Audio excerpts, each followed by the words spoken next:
नमस्कार, आप देख रहे हैं कैपिटल टीवी का खास शो महाराष्ट्र फाइल्स। आपके साथ मैं हूं परवीन शेख। आपको बताएंगे कैसे हिंदुत्व पर कब्जे को लेकर छिड़ी है जंग, क्यों हिंदी को लेकर छिड़ा है विवाद, मराठियों के अपमान पर क्यों मचा बवाल, शिंदे ने कैसे विपक्ष की बोलती की बंद और वक्फ कानून पर क्या है अजीत पवार का बयान। इसके अलावा जानेंगे कौन किसकी बढ़ा रहा है टेंशन, कौन किसे दे रहा है चुनौती। साथ ही आपको इन सभी खबरों से कराएंगे रूबरू। लेकिन तमाम बड़ी खबरों में आगे बढ़ने से पहले एक नजर डालते हैं महाराष्ट्र की टॉप हेडलाइंस पर। बाला साहब ठाकरे के एआई भाषण पर बीजेपी का पलटवार, आज वो जिंदा होते तो ऐसे लोगों को लात से मार। सीएम स्टालिन के बाद राज ठाकरे ने त्रिभाषा फार्मूले का किया विरोध, बोले हम हिंदू हैं, हिंदी नहीं।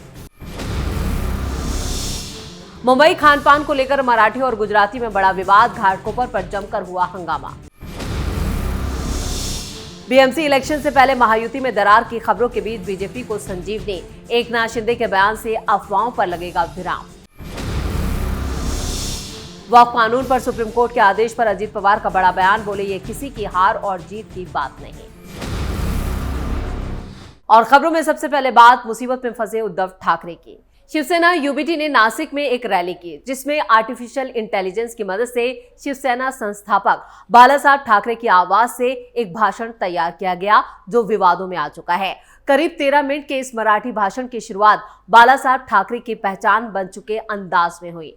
उन्होंने कहा, मेरे हिंदू भाई बहनों और माताओं से हुई, जिसमें बीजेपी और एकनाथ शिंदे की अगुवाई वाली शिवसेना पर तीखा हमला बोला गया। शिवसेना यूबीटी के मुताबिक अगर आज बाला साहब ठाकरे जीवित होते तो ये वही भाषण देते, लेकिन इस पेशकश ने भारतीय जनता पार्टी को भड़का दिया है, जिसने इसे बचकाना और निंदनीय हरकत करार दिया है। बीजेपी के प्रदेश अध्यक्ष चंद्रशेखर बावनकुले ने एआई से तैयार इस भाषण पर प्रतिक्रिया देते हुए कहा, अगर आज बाला साहब ठाकरे जिंदा होते तो ऐसे लोगों को लात से मारते। लानत है इस सोच पर। उद्धव ठाकरे गुट जिस विचारधारा के खिलाफ बाला साहब ने पूरी जिंदगी संघर्ष किया, आज उसी के साथ खड़े होकर उनकी आवाज का इस्तेमाल कर रहा है। बावनकुले ने उद्धव ठाकरे पर तंज कसते हुए कहा कि आपकी आवाज को कोई नहीं सुनता, इसलिए आप बाला साहब की आवाज में अपनी बात रख रहे हैं। ये बचकानी हरकत सिर्फ उद्धव गुट जैसे हताश दल ही कर सकते हैं। बीजेपी नेता ने आगे कहा कि यह बहुत दुखद है, बाला साहब ठाकरे के विचारों को पहले दरकिनार किया गया और अब उनकी आवाज का भी गलत इस्तेमाल किया जा रहा है। कम से कम उनके निधन के बाद तो उनकी आवाज का राजनीतिक स्वार्थ के लिए इस्तेमाल मत कीजिए। चंद्रशेखर बावनकुले ने कहा कि मुझे यकीन है कि आज जो लोग बाला साहब को जानते हैं उन्हें जनाब कहते थे, उन्होंने टीपू सुल्तान के नाम पर बगीचों का नाम रखा। वीर वीडी सावरकर का अपमान करने वाले राहुल गांधी को गले लगाया, वक्फ बोर्ड के खिलाफ वोट दिया, राम मंदिर का विरोध करने वालों के साथ बैठे, अनुच्छेद 370 के समर्थकों का समर्थन किया, वैध जैसों के जरिए पैसे ऐंठे, लाशों की थैलियों में भी सौदे किए, कोविड के दौरान घोटाले किए और मराठी घरों को लूट कर अपनी तिजोरियां भरी। बाला साहब ने उन्हें बाहर निकाल दिया होता। यानी एक बार फिर यहाँ पर बीजेपी और उद्धव ठाकरे गुट आमने सामने हैं। और खबरों में अब बात हिंदी पर छिड़े विवाद की। एमएनएस ने महाराष्ट्र के स्कूलों में हिंदी भाषा को कंपलसरी करने के फडणवीस सरकार के फैसले का विरोध किया है, जिसको लेकर एमएनएस प्रमुख राज ठाकरे ने कहा, हम हिंदू हैं, हिंदी नहीं। सरकार को टकराव से बचने के लिए फौरन आदेश वापस लेना चाहिए। उन्होंने कहा कि भाषा आधारित प्रांतीय गठन के सिद्धांत का उल्लंघन किया जा रहा है। एमएनएस अध्यक्ष राज ठाकरे ने राज्य के स्कूलों में हिंदी भाषा को कंपलसरी करने के फैसले का कड़ा विरोध करते हुए कहा कि महाराष्ट्र नवनिर्माण सेना हिंदी भाषा की अनिवार्य पढ़ाई को बर्दाश्त नहीं करेगी। राज ठाकरे ने आगे कहा कि अगर इसको लेकर किसी भी तरह का टकराव होता है तो इसके लिए फडणवीस सरकार जिम्मेदार होगी। साथ ही उन्होंने सरकार से इस फैसले को वापस लेने की अपील भी की है। उन्होंने कहा कि केंद्र सरकार हर जगह हिंदी थोपने की कोशिश कर रही है, हम इसे इस राज्य में सफल नहीं होने देंगे। एमएनएस प्रमुख ने कहा कि हिंदी राष्ट्रभाषा नहीं है, बल्कि दूसरी भाषाओं की तरह एक राज्य भाषा है। इसे महाराष्ट्र में कक्षा 1 से क्यों पढ़ाया जाना चाहिए? त्रिभाषा सूत्री को सरकारी मामलों तक ही सीमित रखें, इसे शिक्षा में ना लाएं। महाराष्ट्र पर दूसरे प्रांतों की भाषाएं क्यों थोपी जा रही हैं? आपको बता दें कि राज्य विद्यालय पाठ्यक्रम योजना 2024 के मुताबिक महाराष्ट्र में कक्षा 1 से हिंदी अनिवार्य कर दी गई है। आपको ये भी बता दें, ये पहला मौका नहीं है जब सरकार की तरफ से यहाँ पर त्रिभाषा नीति की आलोचना हो रही है। इससे पहले तमिलनाडु के सीएम एम के स्टालिन ने भी इसकी निंदा की थी। उन्होंने कहा था कि हमने दृढ़ता से कहा है कि तमिलनाडु सरकार किसी भी कारण से 3 भाषा नीति को मंजूर नहीं करेगी। मुख्यमंत्री ने यह भी कहा कि भले ही बीजेपी हमें धमकी दे, अगर हम हिंदी मंजूर नहीं करेंगे तो हम पैसे नहीं देंगे। लेकिन मैंने विरोधाचलम में आयोजित समारोह को मंच पर कहा, जहां हमारे शिक्षक इकट्ठा हुए थे, अपना वादा दृढ़ता से दोहराया है और हम कोई पैसा नहीं लेंगे, हम मातृभाषा की रक्षा करेंगे। आपको बता दें कि कांग्रेस ने भी इस त्रिभाषा फार्मूले का महाराष्ट्र में विरोध किया है। खबरों में आगे बढ़ते हैं। इधर महाराष्ट्र नवनिर्माण सेना ने आरोप लगाया कि घाटकोपर में एक मराठी परिवार के साथ अपमानजनक व्यवहार किया गया। मनसे का आरोप है कि एक गुजराती परिवार ने एक मराठी परिवार का अपमान किया क्योंकि वो मांसाहारी भोजन खाते हैं। मनसे के एक पदाधिकारी ने इससे जुड़ी एक पोस्ट साझा की और अब ऐसा लगता है कि मुंबई में मराठी बनाम गैर मराठी बहस फिर से अपने चरम पर पहुंच गई है। इससे नया बवाल मचने की संभावना है। खबरों के मुताबिक ये घटना घाटकोपर के एक सोसाइटी में घटी, जहां मराठी बनाम गैर मराठी विवाद काफी गर्मा गया। ये बात तब सामने आई जब वहां गुजराती, मारवाड़ी और जैन समाज में रहने वाले लोगों ने मांसाहारी भोजन करने वाले एक मराठी परिवार के साथ अपमानजनक व्यवहार किया। शाह नाम के एक शख्स ने इस मराठी परिवार को खरी खोटी सुनाई। हालांकि इस घटना की जानकारी मिलते ही महाराष्ट्र नवनिर्माण सेना के कार्यकर्ता वहां पहुंच गए और उन्होंने समाज के लोगों को काफी समझाया। मनसे की कामगार सेना के उपाध्यक्ष राज परते ने सोसाइटी में प्रवेश किया और संबंधित गुजराती और जैन नागरिकों को डांटा, उनसे घटना के बारे में सफाई भी मांगी। हालांकि मराठी परिवार को परेशान करने वाला शाह नाम का शख्स अभी सामने नहीं आया। हालांकि सोसाइटी ने दूसरे लोगों से सहयोग करने को कहा।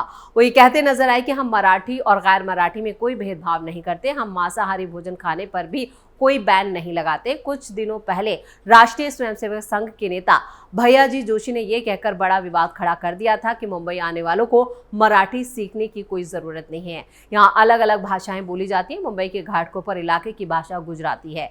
मुंबई की कोई एक भाषा नहीं है, यहाँ कई भाषाएं बोली जाती हैं। इस बात के संकेत हैं और ये विवाद और भी भड़केगा क्योंकि इसी घाटकोपर में एक मराठी परिवार के साथ अपमानजनक व्यवहार किया गया है। खबरों में आगे बढ़ते हैं। इस साल के आखिर तक महाराष्ट्र में बीएमसी चुनाव होने के संकेत मिल रहे हैं। उससे पहले सत्ता पर काबिज महायुति में दरार की खबरें भी खूब तूल दी जा रही हैं और इसमें सबसे बड़ा रोल विपक्ष का है। विपक्ष इस खबर को ज्यादा तवज्जो दे रहा है। कयासबाजी के आधार पर दावे किए गए कि एकनाथ शिंदे का खेमा गठबंधन में बड़े भाई की भूमिका निभा रहे बीजेपी से नाखुश है, जिसको लेकर अखबार के प्राइम टाइम शो में भी खूब खबरें चली। हालांकि अब एकनाथ शिंदे ने एक ऐसा बयान जारी किया है जो बीजेपी के लिए संजीवनी का काम कर सकता है। एकनाथ शिंदे ने अमरावती में हवाई अड्डे के उद्घाटन पर कहा, जब विकास का विमान उड़ा तब वो पायलट थे। हालांकि अब पायलट बदल गए हैं, लेकिन विकास की दिशा वही है। एकनाथ शिंदे के बयान का यहाँ पर मतलब साफ है कि वो महायुति में तालमेल के साथ सत्ता में बरकरार हैं। ऐसे में दरार की खबरों को तूल देना अफवाह है। दिग्गज नेता और कुणाल कामरा एपिसोड को लेकर भी वो सुर्खियों में रहे। डिप्टी सीएम एकनाथ शिंदे ने अहम बयान दिया।